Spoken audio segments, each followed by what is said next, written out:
नमस्कार। दिन भर की बड़ी खबरों में आपका स्वागत है। मैं हूं आपके साथ मीनाक्षी त्रिवेदी। आज इस बुलेटिन में बात होगी आर्थिक मोर्चे पर केंद्र की विफलता की, कारोबारियों को मनाने में जुटे पीएम मोदी की, जानेंगे क्या 2 दिन बाद नहीं चलेंगे श्रमिक ट्रेनें, और मनोज तिवारी से क्यों चुनी दिल्ली बीजेपी की कमान, और आखिर में बात संसद के मॉनसून सत्र के आगाज की। लेकिन तमाम बड़ी खबरों से पहले एक नजर सुर्खियों।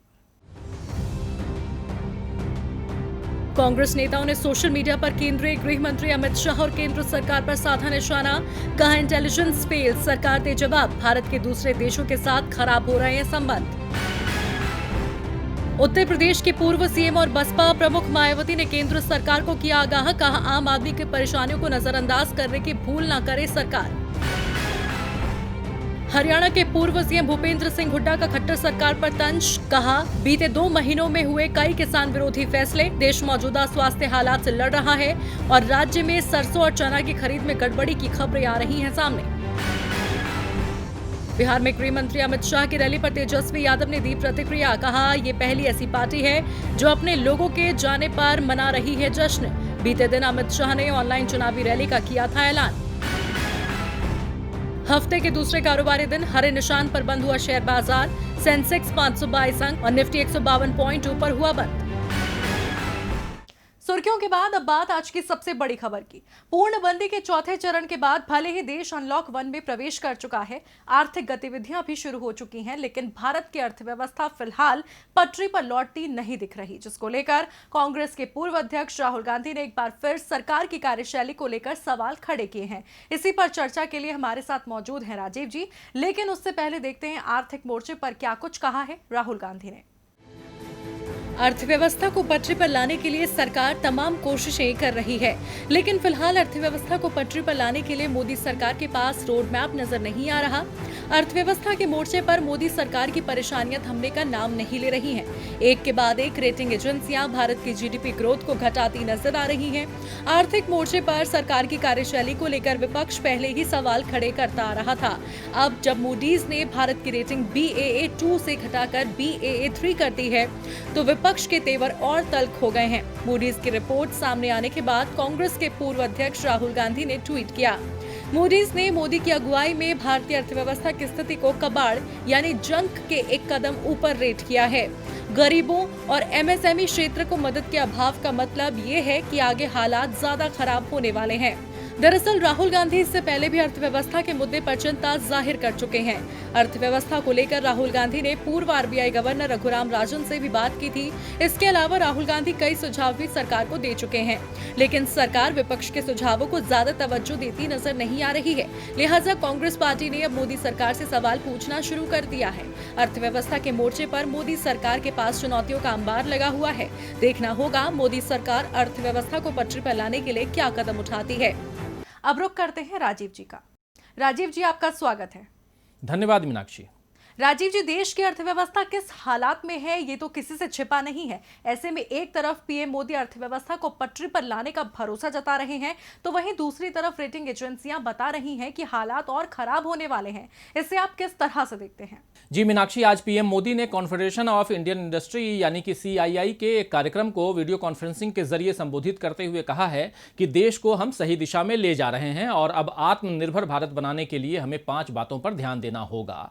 और 5 बातें जो हैं वो 5I हैं, यानी कि इंग्लिश के 5 ऐसे शब्द जिसका पहला अक्षर I से शुरू होता है। ये शब्द हैं इंटेंट, इंक्लूशन, इन्वेस्टमेंट, इंफ्रास्ट्रक्चर और इनोवेशन। तो मोदी जी के मुताबिक इन 5 शब्दों पर ध्यान देते हुए भारत को आत्मनिर्भर भारत बनाने में देश के उद्योगपति लग जाएं। मोदी जी ने यह भी कहा है कि हमने सही समय पर लॉकडाउन का फैसला ले लिया, जिससे इस महामारी पर कंट्रोल करने में सुविधा हुई। लेकिन अगर लॉकडाउन का फैसला मीनाक्षी इतना ही सही था, तो फिर सवाल उठता है कि अब अनलॉक क्यों करना पड़ रहा है। देश की अर्थव्यवस्था की हालत कितनी खराब हो गई है, ये किसी से छिपा हुआ नहीं है। इस पर लगातार रेटिंग एजेंसियां आईना दिखा रही हैं। आज मूडीज की जो रिपोर्ट आई है वो भी डराने वाली हैं, जिस पर राहुल गांधी ने सरकार को चेताया है। लेकिन मीनाक्षी, हम लगातार देख रहे हैं कि मोदी जी और उनकी सरकार अपनी डफली और अपना राग में मग्न है और वो जनता की जान की हिफाजत के नाम पर बिना जवाबदेही के सारे फैसले लिए जा रही है। मोदी जी का कहना है कि भारत से दुनिया की उम्मीदें और बढ़ी हैं, पूरे विश्व में भारत के प्रति ट्रस्ट डेवलप हुआ है, इसका फायदा इंडस्ट्रीज को उठाना चाहिए। लेकिन अंतरराष्ट्रीय एजेंसियां भारत की जीडीपी को लेकर जो अनुमान जाहिर कर रही हैं उससे तो ऐसा नहीं लगता है, बल्कि मूडीज ने तो भारत की राष्ट्रीय क्रेडिट रेटिंग को पिछले 20 सालों से भी अधिक समय में पहली बार निचले स्तर पर ला दिया है, क्योंकि 40 सालों में यह पहला मौका है जब पूरे साल के आंकड़ों में जीडीपी में गिरावट आएगी और आने वाले समय में गरीबों और छोटे कारोबारियों की हालत और खराब होगी। लेकिन मोदी जी अब भी हवाई बातें करने में लगे हुए हैं। सिर्फ उद्योगपतियों और बड़े व्यापारियों के सामने विकास की बड़ी बड़ी बातें करने से विकास नहीं होता है मीनाक्षी। उसके लिए देश के गरीब आदमी की जेब में पैसा भी होना चाहिए। आम आदमी खुद को आत्मनिर्भर महसूस करेगा तभी तो देश आत्मनिर्भर बनेगा, तभी तो भारत आत्मनिर्भर होगा। बहुत बहुत धन्यवाद राजीव जी आपका तमाम जानकारियों के लिए। अब बात अपनी अगली खबर की। देश में स्वास्थ्य मुसीबत के बढ़ने से उद्योग जगत पर ग्रहण सा लग गया है। सरकार ने आर्थिक पैकेज का ऐलान तो किया, लेकिन उद्योगों में जान डालने में वो नाकाफी साबित हो रहा है, जिसे लेकर व्यापारी भी नाराजगी जाहिर कर रहे हैं। इसी बीच आज प्रधानमंत्री नरेंद्र मोदी ने भारतीय उद्योग परिसंघ के कार्यक्रम में संबोधन के दौरान कारोबारियों को भरोसा दिया है कि केंद्र उनके साथ है। तो आज क्या कुछ कहा पीएम मोदी ने, इस रिपोर्ट में देखिए।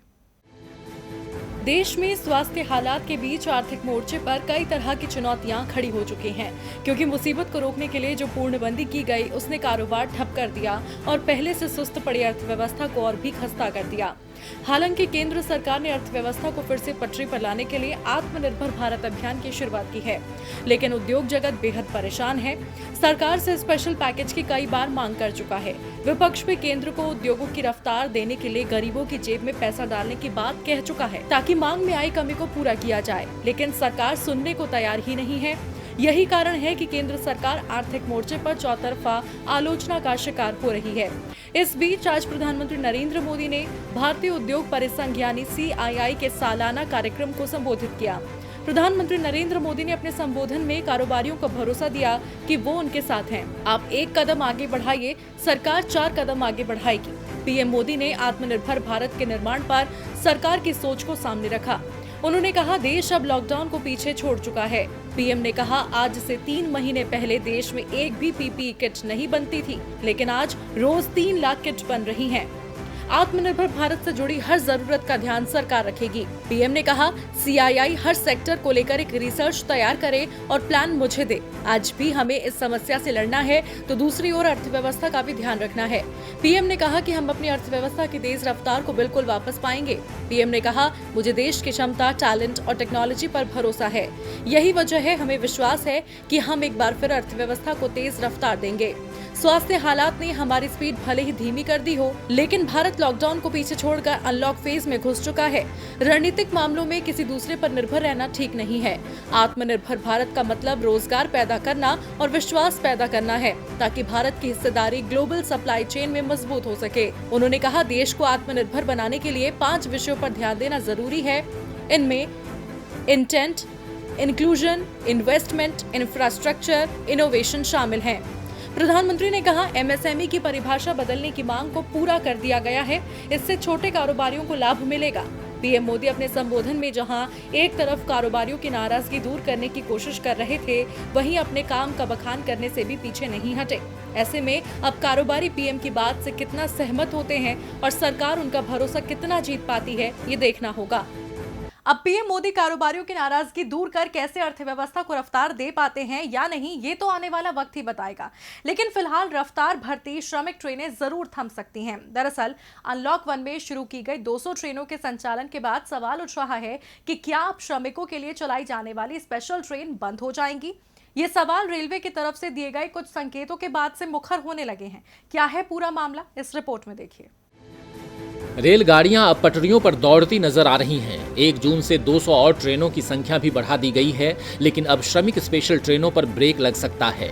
रेलवे ने तो कुछ ऐसे ही संकेत दिए हैं। हालांकि रेलवे का कहना है कि जब तक मांग रहेगी तब तक इन ट्रेनों को चलाया जाएगा, लेकिन जो पत्र रेलवे बोर्ड के अध्यक्ष ने 29 मई को राज्यों को भेजा था, उसमें राज्यों से अनुरोध किया गया था कि राज्य लौटने के इच्छुक पंजीकृत प्रवासियों की अपनी लिस्ट तैयार करें और 30 मई तक ऐसी ट्रेनों की अपनी जरूरत सामने रखें ताकि ऐसी सेवाओं की योजना बनाई जा सके। जानकारी के मुताबिक 30 मई तक रेलवे के सामने 321 श्रमिक स्पेशल ट्रेनों की मांग रखी गई, जिसमें से ज्यादातर पश्चिम बंगाल के लिए हैं। रेलवे इन मांगों को 2 दिनों में पूरी करने की क्षमता रखता है। अब 2 दिन बाद श्रमिक स्पेशल ट्रेनें चलेंगी या नहीं, इस बारे में कुछ नहीं कहा जा सकता है, लेकिन आसार तो श्रमिक ट्रेनों के बंद होने के ही बन रहे हैं। रेलवे अब तक करीब 4000 ऐसी ट्रेनों से करीब 56 लाख प्रवासी मजदूरों और कामगारों को उनके घर पहुंचा चुका है। लेकिन अब इन ट्रेनों की मांग घट गई है क्योंकि ज्यादातर कामगार श्रमिक स्पेशल ट्रेनों से घर भेजे जा चुके हैं। जो लोग दूसरे राज्यों में रुके हैं, उनमें से ज्यादातर लोगों ने अनलॉक 1 लागू होने के बाद काम शुरू कर दिया है। इसके अलावा 1 जून से देश भर में 200 स्पेशल ट्रेनों का संचालन शुरू हो गया है, जिनमें पहले दिन करीब 1,45,000 लोगों ने सफर किया, जिसके बाद देखना होगा कि श्रमिक स्पेशल ट्रेनों का संचालन जारी रहेगा या नहीं। अब श्रमिक स्पेशल ट्रेनों के संचालन को लेकर मुखर होते सवालों का जवाब कब तक मिलता है, ये देखना होगा। वहीं देखने लायक फिलहाल बीजेपी के राष्ट्रीय अध्यक्ष जेपी नड्डा के तेवर भी हैं। एक्टिव मोड में आए नड्डा ने आज प्रदेश स्तर पर कुछ बड़े बदलाव किए हैं, जिसमें सबसे बड़ा बदलाव दिल्ली में देखने को मिला है, जहां मनोज तिवारी को बीजेपी प्रदेश अध्यक्ष के पद से हटा दिया गया है। आखिर बीजेपी ने क्यों मनोज तिवारी से छीना अध्यक्ष पद और किसने संभाली अब दिल्ली बीजेपी की कमान, इस रिपोर्ट में देखिए। दिल्ली में बीजेपी ने भोजपुरी चेहरे के दम पर पूर्वांचल के वोटरों को लुभाकर दिल्ली की सत्ता हासिल करने की कोशिश जरूर की।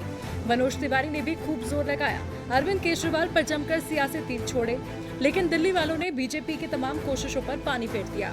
उस वक्त मनोज तिवारी अपनी छाप छोड़ने में कामयाब नहीं रहे और फिर दिल्ली बीजेपी में मनोज तिवारी को अध्यक्ष पद से हटाने की मांग तेज हो गई थी। बीजेपी आलाकमान दिल्ली के पार्टी संगठन में किसी तरह का बदलाव करता, लेकिन इससे पहले ही स्वास्थ्य मुसीबत ने भारत में दस्तक दे दी थी और फिर दिल्ली प्रदेश अध्यक्ष के तौर पर मनोज तिवारी का कार्यकाल थोड़ा और लंबा खिंच गया। लेकिन तिवारी को बदले जाने की कोशिशें पार्टी में शुरू हो चुकी थी। अगर दिल्ली बीजेपी अध्यक्ष के तौर पर मनोज तिवारी के कार्यकाल पर नजर डालें तो बीजेपी ने 2017 के एमसीडी चुनाव और 2019 के लोकसभा चुनाव में शानदार प्रदर्शन किया था, लेकिन मनोज तिवारी को हटाए जाने की मुख्य वजह बना दिल्ली विधानसभा चुनाव, जिसमें पार्टी को बड़ी हार का सामना करना पड़ा। दिल्ली में बीजेपी सिर्फ 8 सीटों पर सिमट गई थी। बीजेपी का मानना था कम से कम 15 से 20 सीटें ऐसी थीं जिसे बीजेपी आसानी से जीत सकती थी, लेकिन कमजोर स्थानीय नेतृत्व के कारण बीजेपी को सफलता नहीं मिल सकी। इस बीच मौजूदा मुसीबत के दौरान भी मनोज तिवारी सोशल डिस्टेंसिंग का पालन न करने और सोनीपत में क्रिकेट मैच खेलते देखे गए थे। बीजेपी ने आदेश गुप्ता को दिल्ली बीजेपी का अध्यक्ष बना दिया है, जिन पर सबसे बड़ी जिम्मेदारी प्रदेश संगठन में चल रही गुटबाजी को खत्म करने और दिल्ली की सत्ता में पांव जमा चुकी आम आदमी पार्टी के खिलाफ बीजेपी संगठन को मजबूत करने की होगी। आपको बता दें, दिल्ली के अलावा पार्टी ने मणिपुर और छत्तीसगढ़ में भी संगठन में बदलाव किया है। छत्तीसगढ़ में विष्णुदेव साय तो मणिपुर में एस टिकेंद्र सिंह को प्रदेश अध्यक्ष की जिम्मेदारी सौंपी गई है। एक तरफ दिल्ली में मनोज तिवारी की छुट्टी कर बीजेपी ने नया प्रदेश अध्यक्ष चुन लिया है, तो वहीं अब राज्यसभा सदस्यों को चुनने के लिए भी जल्द चुनाव होने वाले हैं। जी हां, राज्यसभा चुनाव की नई तारीख का ऐलान हो गया है। 19 जून को राज्यसभा चुनाव के लिए वोटिंग होगी और उसी दिन रिजल्ट घोषित किए जाएंगे। राज्यसभा की 55 सीटों में से 37 उम्मीदवार निर्विरोध चुन लिए गए थे, लेकिन मौजूदा मुसीबत के चलते बाकी बची 18 सीटों पर 26 मार्च को चुनाव नहीं हो पाए थे। लेकिन क्या आप जानते हैं, अब इन 7 राज्यों के 18 नहीं बल्कि 10 राज्यों की 24 सीटों पर चुनाव होगा। रिपोर्ट देखिए। 2 महीने से ज्यादा की पूर्णबंदी के बाद मौजूदा मुसीबत थमने का नाम नहीं ले रही है। वहीं दूसरी ओर देश में अनलॉकिंग की प्रक्रिया शुरू हो चुकी है। इन सब के बीच चुनाव आयोग ने भी राज्यसभा चुनाव की नई तारीखों का ऐलान कर दिया है। अब राज्यसभा चुनाव के लिए 19 जून को वोटिंग होगी, लेकिन अब 7 राज्यों की 18 नहीं बल्कि 10 राज्यों की 24 सीटों पर वोट डाले जाएंगे। जी हां, चुनाव आयोग ने 18 सीटों के साथ उन 6 सीटों पर भी चुनाव कराने का ऐलान किया है जो जून जुलाई के दौरान खाली हो रही हैं। इसमें अरुणाचल और मिजोरम की एक तो कर्नाटक की 4 सीटें शामिल हैं। अरुणाचल और कर्नाटक की सीट इसी महीने खाली हो रही हैं। जबकि मिजोरम की सीट जुलाई में खाली हो जाएगी। इन सभी सीटों पर आज नोटिफिकेशन जारी हो गया है। उम्मीदवार 9 जून तक नामांकन दाखिल कर सकेंगे, फिर 10 जून को नामांकन पत्र की स्क्रूटनी की जाएगी। वहीं नामांकन वापसी की आखिरी तारीख 12 जून है। बाकी 18 सीटों के साथ इन सीटों पर भी 19 जून को ही वोटिंग कराई जाएगी और परिणाम भी उसी दिन आ जाएंगे। जिन 10 राज्यों की 24 सीटों पर राज्यसभा चुनाव होने हैं, उनमें गुजरात, आंध्र प्रदेश और कर्नाटक की 4-4, झारखंड की 2, मध्य प्रदेश और राजस्थान की 3-3, मणिपुर, मेघालय, मिजोरम और अरुणाचल प्रदेश की 1-1 सीट पर चुनाव होगा। तो अब आखिरकार राज्यसभा चुनाव की तारीखों का ऐलान हो गया है। ऐसे में जिन दिग्गज नेताओं को राज्यसभा पहुंचने के लिए लंबा इंतजार करना पड़ रहा था, उनके लिए इंतजार की घड़ियां खत्म होने वाली हैं। देखना दिलचस्प होगा कि राज्यसभा चुनाव में कौन किस पर भारी पड़ता है और राज्यसभा चुनाव से पहले वोटों का इंतजाम करने के लिए पार्टियां कौन से सियासी दांव पेच आजमाती हैं। और बुलेटिन के आखिर में बात संसद के मॉनसून सत्र के आगाज की। सरकार ने जब पहली बार पूर्णबंदी की घोषणा की थी तो देश में आर्थिक गतिविधियों से लेकर रेल और हवाई सेवाओं पर भी पाबंदी लग गई थी। स्वास्थ्य मुसीबत ने तो संसद सत्र से लेकर राज्यसभा चुनाव पर भी ब्रेक लगा दिया था, लेकिन अब सरकार धीरे धीरे अनलॉक मोड में आने लगी है और रियायतों का दायरा बढ़ाना भी शुरू कर दिया है। इसी बीच अब संसद के मॉनसून सत्र की शुरुआत के भी आसार बनने लगे हैं। रिपोर्ट देखिए। देश में स्वास्थ्य मुसीबत के चलते जनता ने 4 लॉकडाउन देख लिए। अब भले ही समस्या और विकराल होती नजर आ रही है, लेकिन अनलॉक 1 के बाद हर काम में संभावनाएं तलाशी जा रही हैं।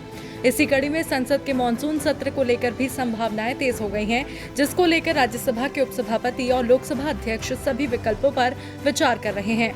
24 मार्च से स्वास्थ्य हालात की वजह से संसद की कार्यवाही अनिश्चितकाल के लिए स्थगित कर दी गई थी और बजट सत्र भी समय से पहले समाप्त हो गया था। संभावनाएं तो संसद का मॉनसून सत्र को टाले जाने की भी बनने लगी थी, लेकिन अब जब केंद्र सरकार ने अनलॉक 1 लागू कर दिया है तो आर्थिक गतिविधियों के अलावा और भी काम शुरू होने की अटकलें तेज होने लगी हैं।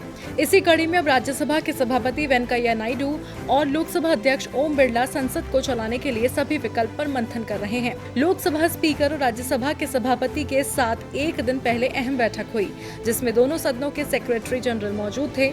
इस दौरान संसद सत्र को लेकर विकल्प तलाशने पर विचार हुआ। ऐसे में जो विकल्प हो सकते हैं, लोकसभा और राज्यसभा चलाने के लिए सम विषम फॉर्मूले पर चर्चा हुई, यानी एक दिन लोकसभा को चलाया जाए तो दूसरे दिन राज्यसभा को। लोकसभा को सेंट्रल हॉल में शिफ्ट कर दिया जाए और राज्यसभा को लोकसभा में शिफ्ट करके चलाया जाए।